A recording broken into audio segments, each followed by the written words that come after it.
Good morning students. I am MRK. Today 11th maths class பார்த்துக்கிட்டு இருக்கோம். Chapter 6 exercise 6.4 second sum.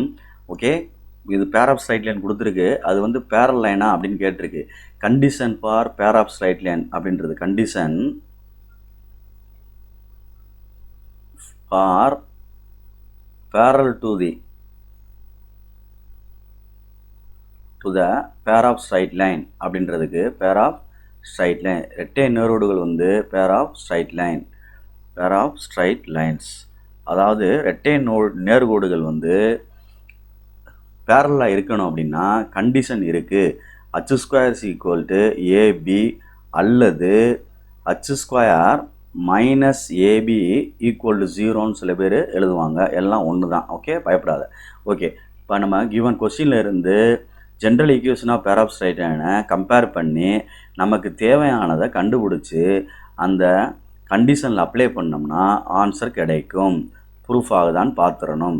Okay, right. The general equation of circle வந்து pair of straight line AX square plus 2hxy plus BY square plus 2 அதாவது ஏபிசிடிஇஎஃப்ஜின்னு சொல்கிறோம்ல 2gx plus 2fy plus C equal to 0. இதுதான் pair of straight line general equation. அப்போ A equal to 4, B equal to Y ஸ்கொயருக்கு முன்னாடி உள்ள coefficient 1, ஹச்சுக்கு முன்னாடி உள்ளது 2h ஈக்குவல் டு எக்ஸ்ஒய்க்கு முன்னாடி உள்ளது 4. அப்போ ஹச் ஈக்குவல் டு 4/2. அப்போ என்ன வந்துடும் 2.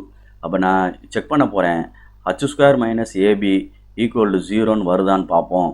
ஹச் ஸ்கொயர் அப்படின்றது 2 square. Okay, good. A into B, ஏன்றது 4, பின்றது 1. அப்போ 2 2s are 4 ஸ்கொயர் பண்ணுறோம்னா 1 4 is 4. அப்போ சப்ராக்ட் பண்ணோம்னா என்ன வந்துடும்? 0ன்னு வந்துருச்சு. அப்போ இந்த பேர் ஆஃப் ஸ்ட்ரைட் லைன் வந்து எதை ரெப்ரசன்ட் பண்ணுது? இட் இஸ் பேரலல் அப்படின்னு அர்த்தம். சரியா சொல்கிறது? இது ரெண்டு என்னது? பேர் ஆஃப் ஸ்ட்ரைட் லைன் வந்து பேரலல் அப்படின்னு அர்த்தம். Okay, thank you.